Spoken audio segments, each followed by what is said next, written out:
براہ راست محمد عربی صلی اللہ علیہ وسلم کے صحابہ شاگرد ہیں، صحابہ حضور کے مرید ہیں، صحابہ حضور کے مقتدی ہیں، صحابہ حضور کی فوج کے سپاہی ہیں۔ ایک ایک نے کمال کر دیا۔ جناب ابو بکر صدیق رضی اللہ تعالیٰ عنہ فرماتے ہیں میں اچانک محلے میں جا نکلا۔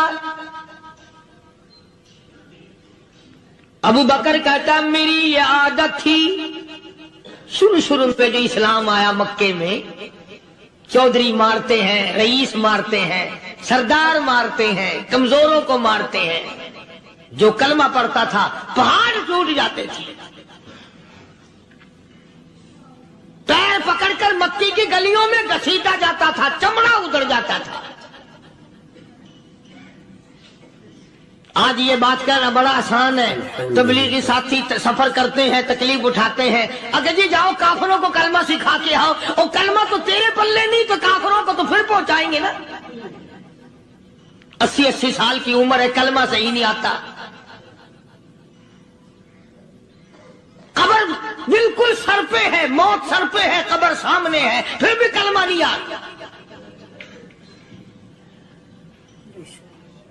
اور میں تو کئی مرتبہ کہا کرتا ہوں کہ یہ بھی فکر کیا کرو کہ اس نبی کی ذات پر تم درود پاک پڑھتے ہو صلی اللہ علیہ وسلم، جس کی ذات پہ خود خدا درود بھیجتا ہے، فرشتے بھیجتے ہیں۔ ہزاروں بار مجھ کو عنبر سے منہ دھو کر کے اگر درود پڑھو تو ڈرنا چاہیے بے ادبی نہ ہو جائے، تو غلط ہو درود پڑھتا ہے نبی کی ذات پہ۔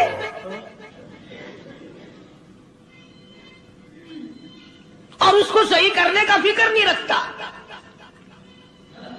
چنانچہ ابو بکر صدیق رضی اللہ تعالیٰ عنہ چکر لگاتے لگاتے ایک محلے میں جا نکلے۔ وہاں جا کے دیکھا ایک نوجوان ہے، غریب صحابی، نادار صحابی، مفلس صحابی، کافر کا غلام ہے، کالی کملی والے صلی اللہ علیہ وسلم کا کلمہ پڑھتا ہے۔ کافروں نے پکڑ کر گرم گرم ریت پہ اوندا کر کے لٹایا ہوا ہے، اور کئی کافر اس صحابی کی کمر پہ چڑھ کر لتاڑ رہے ہیں، اس کی کمر پہ چڑھے ہوئے ہیں۔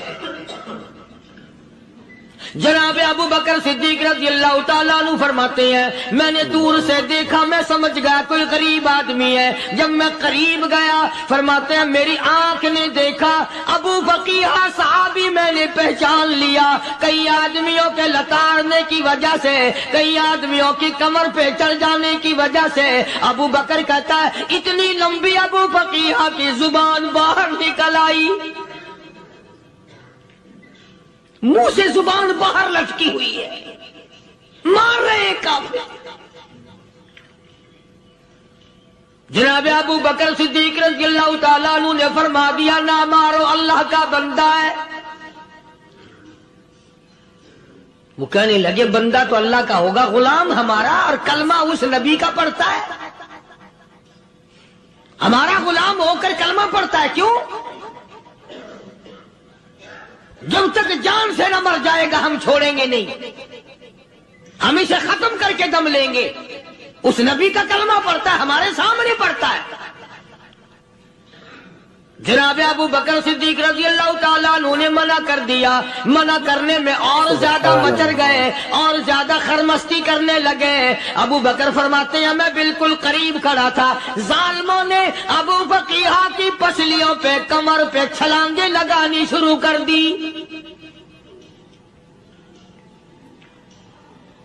جناب صدیق اکبر رضی اللہ تعالیٰ عنہ فرماتے ہیں میں بالکل قریب کھڑا تھا، جب انہوں نے چھلانگیں لگائیں صحابی بے نوا اور مفلس غریب صحابی کی کمر پہ، اچانک میرے کانوں میں کڑاک کڑاک کر کے پسلیاں ٹوٹنے کی آواز آنے لگی۔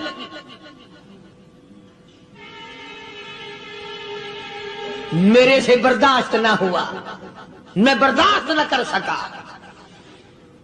جناب ابو بکر رضی اللہ تعالیٰ عنہ فرماتے ہیں میں نے کہا ظالمو سودا کر لو، میں خرید لوں گا۔ انہوں نے جو منہ مانگے، دام مانگے، جناب ابو بکر صدیق رضی اللہ تعالیٰ عنہ نے وہ دام دے دیے، پیسے دے دیے۔ ہاں ہاں، غریب کی ہمدردی کی، مظلوم کی ہمدردی کی۔ آج ہمارے پاس جو پیسہ ہے وہ کنجری پہ خرچ ہو سکتا ہے، بدماشی پہ خرچ ہو سکتا ہے، ٹیپ چلو اور فیشن پہ خرچ ہو سکتا ہے، اللہ کے دین پہ خرچ کرنے کی ہمیں توفیق نہیں ہوتی۔ سارے سال کی کمائی کا حساب لگائیں کہ ہم نے کتنا اپنے بیوی بچوں پہ خرچ کیا، کتنا اللہ اور اس کے رسول اور اللہ کے قرآن پہ خرچ کیا۔ 100-2% بھی نہیں بنتا۔ جناب ابو بکر رضی اللہ تعالیٰ عنہ نے ابو فقیہ رضی اللہ تعالیٰ عنہ کو خرید لیا، کافروں کے نیچے سے نکال لیا، کپڑے جھاڑے، زخموں پہ مرہم پٹی کی۔ ابو بکر دوڑے دوڑے پانی کا پیالہ لے آئے اور فرمانے لگے، ابو فقیہ تجھے بڑی مار پڑی ہے، بڑی تکلیف پہنچی ہے، میں نے تیری زبان باہر لٹکی ہوئی دیکھی، نکلی ہوئی دیکھی، خشکی آ گئی ہوگی، زبان پہ کانٹے جم گئے ہوں گے، تھوڑا سا پانی پی لے۔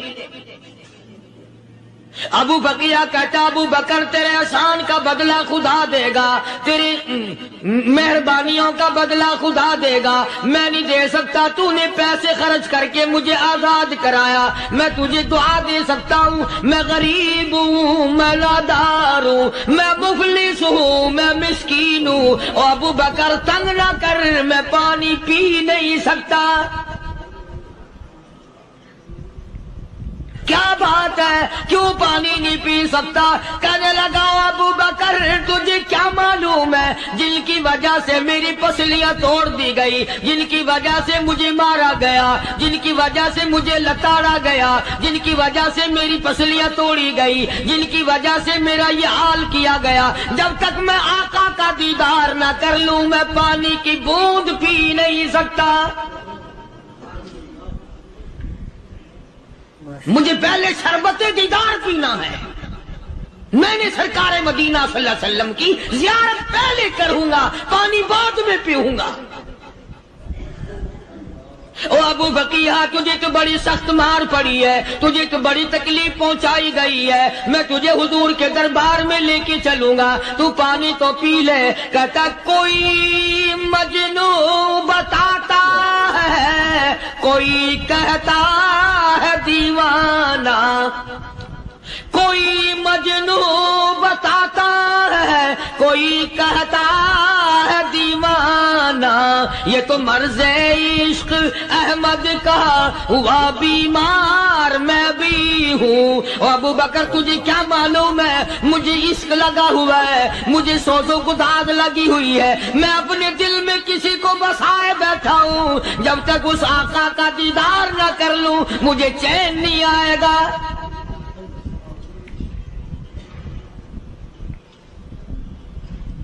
ہمیں عورتوں سے محبت ہے، ہمیں اولاد سے محبت ہے، ہمیں کوٹھی بنگلے سے پیار ہے، ہمیں روپے سے پیار ہے، ہمیں بڑی جاہ و حشم سے پیار ہے، اور خدا اور اس کے رسول سے پیار کرنے والے لوگ مدینے کے قبرستان میں سو گئے، قرآن سے پیار کرنے والے لوگ حضور کے درباری لوگ وہیں سو گئے۔ اندازہ لگاؤ، کوئی مار کھا کے اپنے ماں باپ کے پاس جائے گا، کوئی بھائی برادری میں جائے گا، کوئی تھانے میں رپورٹ لکھوانے جائے گا، کوئی اسپتال میں سرٹیفکیٹ لینے جائے گا، کوئی ڈاکٹری کرانے جائے گا۔ ابو فقیہ تم کتنے خوش نصیب ہو، امام الانبیاء کے دربار میں چلے ہو۔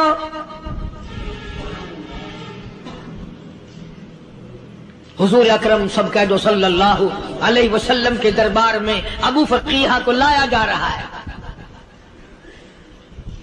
علماء نے لکھا ہے کہ جب ابو فقیہ حضرت کے دربار میں پہنچے تو خبر تو پہلے تھی نہ کہ بڑی مار پڑی ہے، رحمت کائنات نے اٹھ کر سینے سے لگا لیا،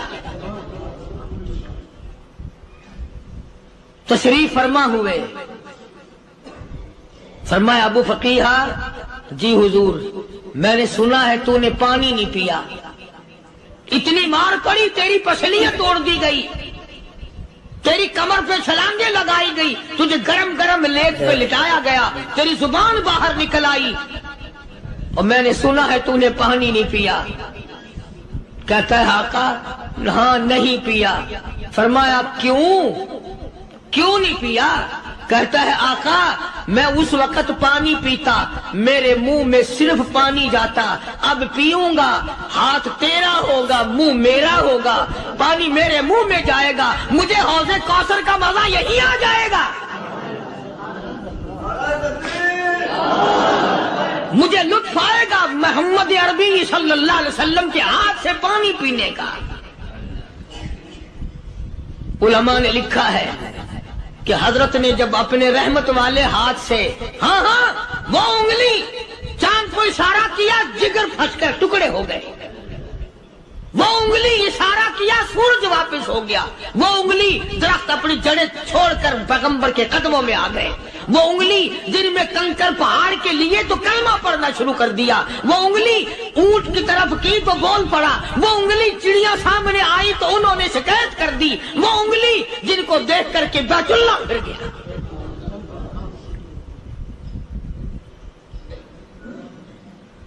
مدنی کریم صلی اللہ علیہ وسلم نے یوں پانی کا پیالہ اٹھایا، ابو فقیہ نے پیالہ پکڑنے کے لیے یوں آگے کو ہاتھ کیا، فرمایا اب وہی بات ہوگی، ہاتھ میرا ہوگا منہ تیرا ہوگا، میں اپنے ہاتھ سے پلاؤں گا۔ ابو فقیہ کو پانی پلا دیا اور پانی پلانے کے بعد پوچھا اب تیرا کیا حال ہے، اب حال کیا ہے؟ کہتا ہے آقا تیرے چہرے پہ فدا شمس و قمر، تیرے چہرے پہ فدا شمس و قمر، تیری زلفوں پہ تصدق شام و سحر، تیرے چہرے پہ فدا شمس و قمر، تیری زلفوں پہ تصدق شام و سحر، رخسار پہ ٹھہرے کس کی نظر، تیری بانکے ادا کا کیا کہنا، اور کالی کملی والے تیری زیارت ہوئی سارے دکھ بھول گیا، میرے سارے غم ٹل گئے، میرے سارے دکھ دور ہو گئے، میری ساری پریشانی دور ہو گئی، اور میں تو اب مزے میں ہوں۔ جناب ابو بکر صدیق رضی اللہ تعالیٰ عنہ نے مال خرچ کیا، صحابہ کرام کی جانیں بچائیں۔ قیامت کا دن ہوگا، ساری کائنات کی پیشی ہوگی، اللہ پاک پوچھے گا تو دنیا میں کیا کرتا تھا؟ کوئی کہے گا میں کھیتی باڑی کرتا تھا، کوئی کہے گا میں دفتر میں نوکر تھا، کوئی کہے گا میری دکان تھی، کوئی کہے گا میں یہ کمائی کرتا تھا، کوئی کہے گا میں یہ کمائی کرتا تھا۔ آئے گی باری ابو بکر کی، اللہ پاک پوچھے گا دنیا سے کیا لایا؟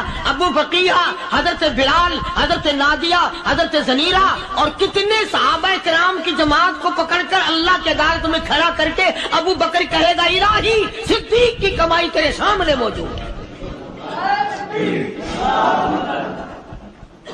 مبارک ہیں یہ لوگ کہ ان حضرات نے محض اللہ اور اس کے رسول کریم صلی اللہ علیہ وسلم کو راضی کرنے کے لیے اپنا سب کچھ قربان کر دیا، اور خود رسول کریم صلی اللہ علیہ وسلم نے ان کو ایسی تعلیم دی، ایسے اخلاق دیے کہ حد ہو گئی۔ دربار رسالت ہے، ایک کافر مسافر آتا ہے بھی کافر، ہے بھی مسافر، ہے بھی معمر، بوڑھا آدمی ہے۔ کبھی کبھی سوچتا ہوں کہ اس زمانے کے تو کافروں میں بھی کوئی خوبی ہوا کرتی تھی، منافقت تو نہیں تھی نا، منافقت نہیں تھی، چال بازی نہیں کرتے تھے، ہیرا پھیری نہیں کرتے تھے۔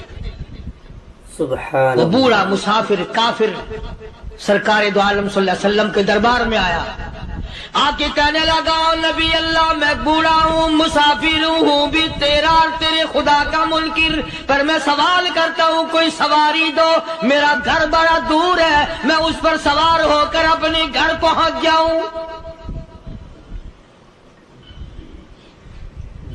حالانکہ مسلمانوں کے پاس سواریاں کہاں تھی، خود تنگی میں تھے، وطن چھوڑ کے آئے، قربانیاں دے کے آئے، پتے چباتے ہوئے آئے، پانی پورا رج کے پینے کے لیے پانی نہیں ملتا، اور حضور کریم صلی اللہ علیہ وسلم کو پتا تھا کہ یہ سوال کرنے والا ہمارے عقیدے کا نہیں،